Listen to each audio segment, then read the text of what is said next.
about your opinion as to where we are now in terms of AI adoption in life sciences. Yeah, so it's pretty much in every headline everywhere. And you got like the spooky things that everybody's going to lose their job, and the only thing you'll be able to be is a short order cook. And then all of a sudden they show that even short order cooks are going to be vulnerable to the fact that you can kind of do something. So in life sciences and healthcare, let me start there, just because that's kind of where kind of spend my life.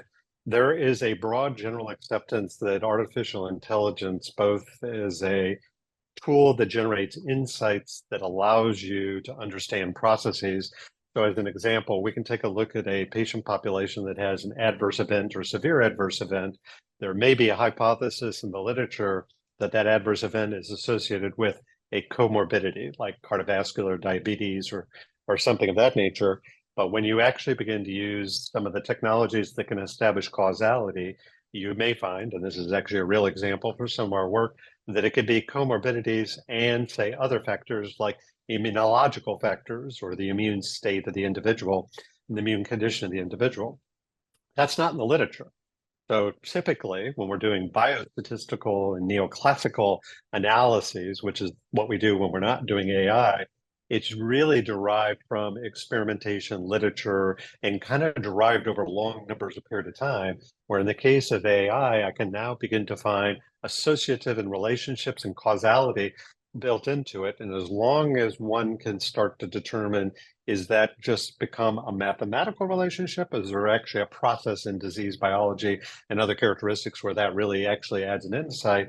You now can begin to see those things. So in life sciences, particularly translational medicine, early clinical development, there's a lot of use of AI.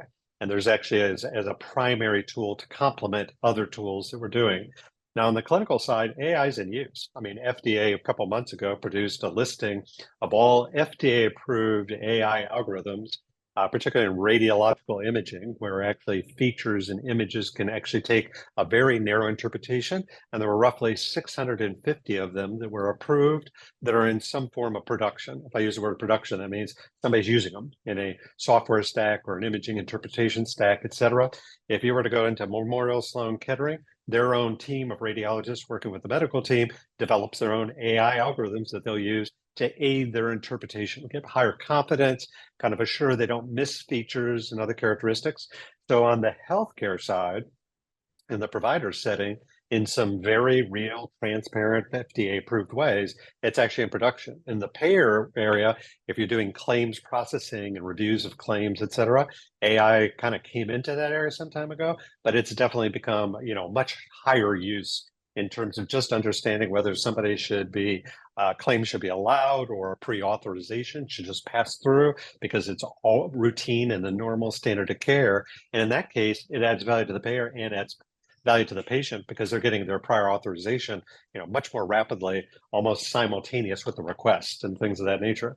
So generally, these are fields with lots of data that are being accessible. And those data sit in lots of little stovepiped areas.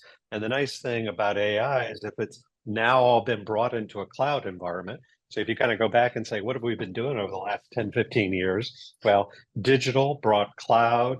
Cloud took a lot of things that were premises-based technical solutions, put them all into cloud infrastructure. Now different applications all exist in the same cloud environment. They may even be in a secure virtual private cloud environment.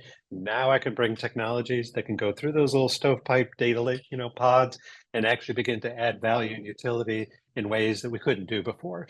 So the use of this didn't actually just suddenly appear. It's been enabled by a lot of underlying changes that have actually allowed it to kind of come to the forefront.